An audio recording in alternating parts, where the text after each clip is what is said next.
Sir ये बताइए कि मैं एसआईपी में इन्वेस्टमेंट करूं या फिर म्यूचुअल फंड में?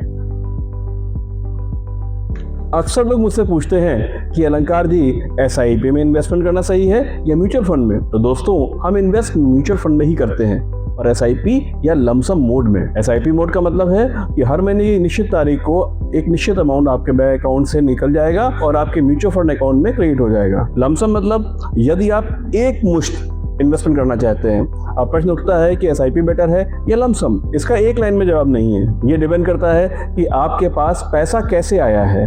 अगर आपको हर महीने सैलरी मिलती है तो एसआईपी एक अच्छा ऑप्शन हो सकता है। इनकम आई, पहले इन्वेस्टमेंट हो गया, बाकी पैसों से एक्सपेंस मैनेजमेंट हो गया। मान लीजिए आपको बोनस मिला, प्रॉपर्टी बेची, या किसी इन्वेस्टमेंट या इंश्योरेंस की मैच्योरिटी का पैसा आया, या कोई इनहेरिटेंस मिला, तो फिर लमसम भी एक अच्छा ऑप्शन हो सकता है। अब प्रॉब्लम कहाँ आ सकती है?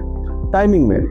Lump sum investment all time high market में अवॉइड करना चाहिए, क्योंकि यदि वहां से मार्केट गिरा तो आप घबरा सकते हैं और पैनिक डिसीजन ले सकते हैं। इसलिए अगर अमाउंट बड़ा है तो उसे धीरे धीरे इक्विटी म्यूचुअल फंड्स में इन्वेस्टमेंट कीजिए।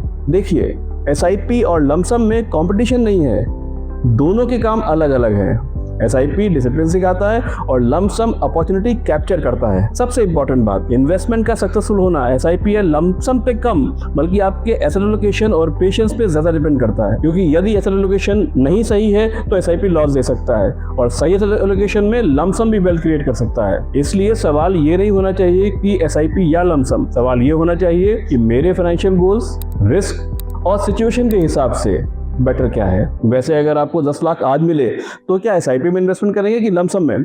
कमेंट में बताइए।